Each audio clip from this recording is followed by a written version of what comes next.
ಸೂಚನೆ ವಾಪಸ್ ಪಡೆದಿರೋದಕ್ಕೆ ಬಿಜೆಪಿ ಟೀಕೆ ಮಾಡ್ತಾ ಇದ್ದಾರೆ ಸರ್. ಬಾಯಿದಿಂದ ವಾಪಸ್ ಪಡೆದಿದೆ ಸರ್ಕಾರ ಅಂತ. ನೋಡಿ, ಸಿಬಿಐನವರು ಏನೇನು ಮಾಡ್ತಾ ಇದ್ದಾರೆ ಅನ್ನೋದನ್ನು ನಾನು ಚರ್ಚೆ ಮಾಡೋದು ಬೇಡ. ಈಗ ಜನತಾ ದಳದವರು ಹಿಂದೆ ದೇವೇಗೌಡರು ಏನು ಮಾತಾಡಿದರು, ಕುಮಾರಸ್ವಾಮಿ ಏನು ಮಾತಾಡಿದರು, BJPಯವ್ರು ಏನು ಮಾಡಿದರು, ಕಾಂಗ್ರೆಸ್ ಬ್ಯೂರೋ ಏಜೆನ್ಸಿ ಅಂತಲೂ ಇನ್ವೆಸ್ಟಿಗೇಷನ್ ಏಜೆನ್ಸಿ ಅಂತಲೂ ಮಾತಾಡಿದರು. ಅವೆಲ್ಲ ಕೂಡ ಇದೆ. ಈಗ ಚರ್ಚೆ ಬೇಡ. ಅವ್ರಿಗೆ ಎಷ್ಟು ಕೇಸ್ ಕೊಟ್ಟಿತ್ತು, ಹಿಂದೆ ಏನು ಕೇಸ್ ಕೊಟ್ಟಿತ್ತು, ಏನು ಕೇಸ್ ಆಗಿದೆ, ಹಿಂದೆ IMA ಕೇಸಲ್ಲಿ ಏನು ರಿಪೋರ್ಟ್ ಇದೆ, ಅವೆಲ್ಲ ಕೂಡ CBIನ ರಿಪೋರ್ಟು ಏನಾಯಿತು ಅನ್ನೋದೆಲ್ಲ ಈಗ ಚರ್ಚೆ ಮಾಡೋದು ಬೇಡ. ಸರ್ಕಾರ ಒಂದು ಪರಿಶೀಲನೆ ಮಾಡಿ ನಾವು ತೀರ್ಮಾನವನ್ನು ರಾಜ್ಯದ ಹಿತಕ್ಕೆ, ದ್ವೇಷದ ರಾಜಕಾರಣಕ್ಕೆ CBI ಒಳಪಡಬಾರ್ದು ಅನ್ನೋ ದೃಷ್ಟಿಯಿಂದ ಈ ತೀರ್ಮಾನವನ್ನು ತೆಗೆದುಕೊಂಡಿದ್ದೇವೆ.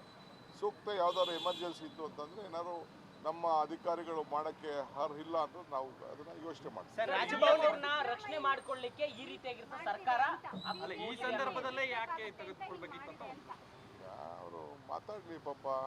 ಅವ್ರಿಗೆಲ್ಲ ಉತ್ತರ ಬೇರೆ ಟೈಮಲ್ಲಿ ಕೊಡೋಣ. ಈಗಲ್ಲ ನಮಸ್ಕಾರ ಸರ್. ರಾಜಭವನದಿಂದ ಮಾಹಿತಿ ಸೋರಿಕೆ ಆರೋಪ ಮಾಡ್ತಾ ಇದ್ದಾರೆ ಸರ್ ಬಿಜೆಪಿ.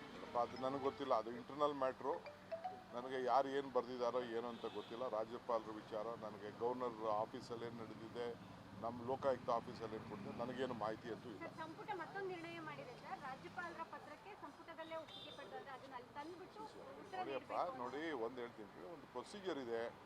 ಗವರ್ನರ್ ಆಫೀಸ್ಗೆ ಲೆಟ್ರ್ ಹೋಗ್ಬೇಕಾದ್ರೆ ಚೀಫ್ ಸೆಕ್ರೆಟ್ರಿಗೆ ಹೋಗಬೇಕು. ಚೀಫ್ ಸೆಕ್ರೆಟ್ರಿಗೆ ಹೋಗ್ಬೇಕಾದ್ರೆ ಮಿನಿಸ್ಟ್ರ್, ಈಗ ನನಗೂ ಬಂದಿತ್ತು ಒಂದು ಫೈಲು, ನನಗೂ ಇದ್ರದ್ದು ಯಾವುದೋ ಒಂದು ಡಿನೋಟಿಫಿಕೇಷನ್ ಫೈಲ್ ಬಂದಿತ್ತು, ಡಿ ಫೈಲು ಡಿನೋಟಿಫಿಕೇಷನು.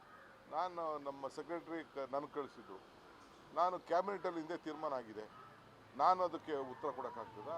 ನಾನು have to bring to the notice of the chief minister.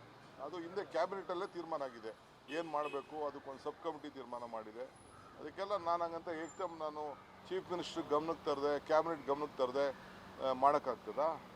ನನಗೂ ಬಿಸ್ನೆಸ್ ಆಫ್ ರೂಲ್ಸ್ ಬಗ್ಗೆ ಸ್ವಲ್ಪ ಸಣ್ಣ ಪಣ್ಣ ನಾಲೆಜ್ ಇದೆ.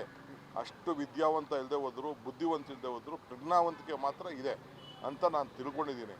ಸೊ ಆ ಪ್ರಕಾರ ನಮ್ಮ ಕ್ಯಾಬಿನೆಟ್ಗೆ ನಾವು ಏನೇ ವಿಚಾರ ಆಯಿತು ತಿಳಿಸ್ಬಿಟ್ಟು ನಾವು ಅದನ್ನು ಪರಿಶೀಲನೆ ಮಾಡಿ ಕಳಿಸೋಣ ಅಂತ ಅಷ್ಟೇ. FIR ದಾಖಲಾಗ್ತಾ ಐತೆ, ಇದೇನು ಪಕ್ಷಕ್ಕೆ ಮುಜುಗರ ಆಗಲ್ವಾ ಸರ್? ಯಾವ ಮುಜುಗರನೂ ಇಲ್ಲ. ಸರ್ ಬಿಜೆಪಿ ಬಳ್ಳಾರಿ ಪಾದಯಾತ್ರೆ ಮಾಡ್ತಿದೆ.